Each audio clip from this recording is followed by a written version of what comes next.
નમસ્કાર દર્શક મિત્રો, ધ લોકસત્તા શોમાં આપનું સ્વાગત છે। કુલ્લુના અનોખા દશેરા તહેવાર વિશે આપણે વાત કરીશું। સામાન્ય રીતે આખો દેશ જ્યારે બુરાઈ પર અચ્છાઈની જીતના પ્રતીક એવા દશેરાના ઉત્સવની ઉજવણી કરીને સમાપ્ત કરી દે છે, ત્યારે દેવભૂમિ હિમાચલના કુલ્લુમાં આ મહાપર્વનો પ્રારંભ થાય છે। તમે વિચારતા હશો કે આખરે કુલ્લુના દશેરામાં એવું તે શું ખાસ હોય છે? ચાલો જાણીએ આ ઐતિહાસિક અને અનોખા ઉત્સવ વિશે। દેશભરમાં દશેરાનો તહેવાર રાવણ દહન અને રામલીલાના આયોજન સાથે ઉજવાય છે, પરંતુ કુલ્લુમાં દશેરા આનાથી તદ્દન અલગ છે। અહીંની સૌથી મોટી ખાસ વાત એ છે કે જ્યારે સમગ્ર દેશમાં દશેરાનું પર્વ સમાપ્ત થઈ જાય છે, તેના પછીના દિવસથી કુલ્લુમાં ઉત્સવની શરૂઆત થાય છે। કુલ્લુમાં ન તો રામલીલાનું આયોજન થાય છે અને ન તો રાવણ, મેઘનાથ કે કુંભકર્ણના પૂતળાનું દહન કરવામાં આવે છે। કુલ્લુની ધાર્મિક માન્યતા મુજબ આ દશેરા અહીંના મુખ્ય દેવતા રઘુનાથજીને સમર્પિત છે। દશેરા દરમિયાન કુલ્લુ ખીણના સેંકડો દેવી દેવતાઓની મૂર્તિઓને શણગારેલી પાલખીઓમાં બેસાડીને ઘાલપુર મેદાનમાં લાવવામાં આવે છે। આ એક રીતે અહીંના દેવતાઓનો ભવ્ય મેળાવડો હોય છે। આ ઉત્સવ 7 દિવસ સુધી ચાલે છે અને કુલ્લુ ખીણની પ્રાચીન સંસ્કૃતિ અને આસ્થાને જીવંત રાખે છે। આ અનોખા દશેરાને કારણે જ કુલ્લુ સમગ્ર વિશ્વમાં પોતાનું એક આગવું સ્થાન ધરાવે છે। કુલ્લુમાં ઉજવાતા અનોખા દશેરા પર્વ પાછળ એક અત્યંત રોચક અને ધાર્મિક માન્યતા જોડાયેલી છે। કુલ્લુમાં દશેરાની ઉજવણી પાછળ એક ધાર્મિક માન્યતા અને 17મી સદીની એક અનોખી કથા છુપાયેલી છે। માન્યતા અનુસાર એક સમયે કુલ્લુના રાજા ગંભીર બીમારી અને બ્રાહ્મણના શાપથી પીડિત હતા। આ રોગ મુક્તિ માટે રાજાને અયોધ્યાથી ભગવાન રઘુનાથજીની અને માતા સીતાની મૂર્તિ પોતાના રાજ્યમાં લાવવાની અને પોતાનું રાજપાટ ભગવાન રઘુનાથજીને સમર્પિત કરવાની સલાહ મળી હતી। રાજાએ ભગવાન રઘુનાથજીની આ મૂર્તિની સ્થાપના કરી અને તેના ચરણામૃતનું સેવન કર્યું। કહેવાય છે કે ભગવાનની વિશેષ કૃપાથી રાજાનો અસાધ્ય રોગ ચમત્કારિક રીતે મટી ગયો। આ દિવ્ય ઘટના બાદ રાજાએ પોતાને ભગવાન રઘુનાથજીના પ્રતિનિધિ તરીકે ઘોષિત કર્યા। બસ ત્યારથી કુલ્લુમાં દશેરાના પર્વની શરૂઆત થઈ।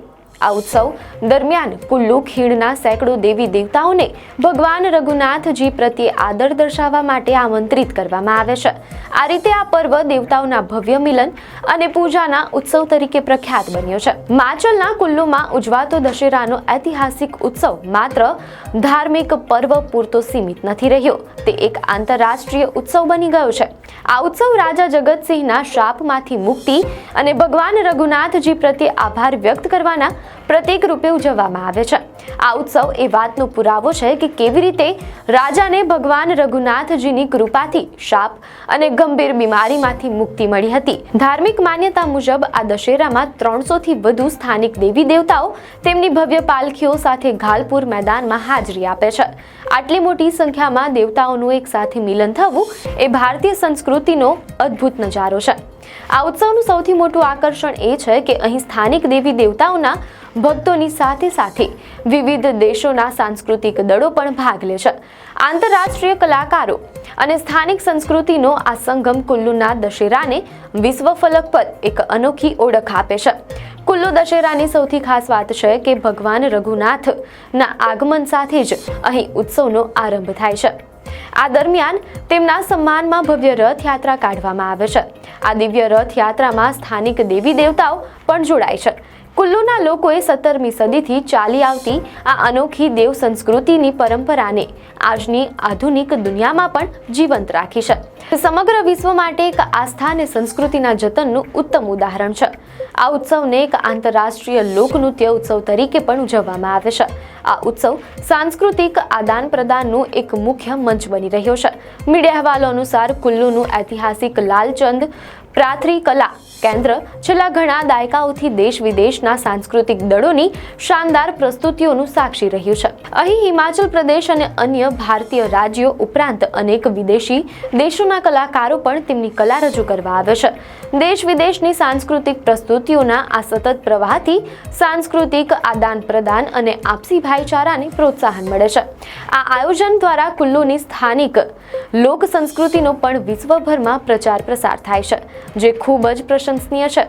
મીડિયા અહેવાલો અનુસાર આ વખતે હિમાચલ પ્રદેશમાં આવેલી કુદરતી આપદાને કારણે ઉત્સવના સ્વરૂપમાં થોડો ફેરફાર કરવામાં આવ્યો છે. આ વર્ષે આંતરરાષ્ટ્રીય દળો ભાગ નહીં લે અને ઉત્સવમાં માત્ર સ્થાનિક કલાકારો જ પોતાની પ્રસ્તુતિ આપશે. આમ કુલ્લુનો દશેરા તહેવાર ઉત્સવ માત્ર એક ધાર્મિક પર્વ નથી, પરંતુ તે 17મી સદીના રાજા જગતસિંહની શાપમાંથી મુક્તિ અને ભગવાન રઘુનાથજી પ્રત્યેના અખંડ આભારની જીવંત પરંપરા છે. આપને માહિતી સારી લાગી હોય તો વિડીયોને લાઇક અને શેર કરજો, ચેનલને સબસ્ક્રાઇબ કરજો.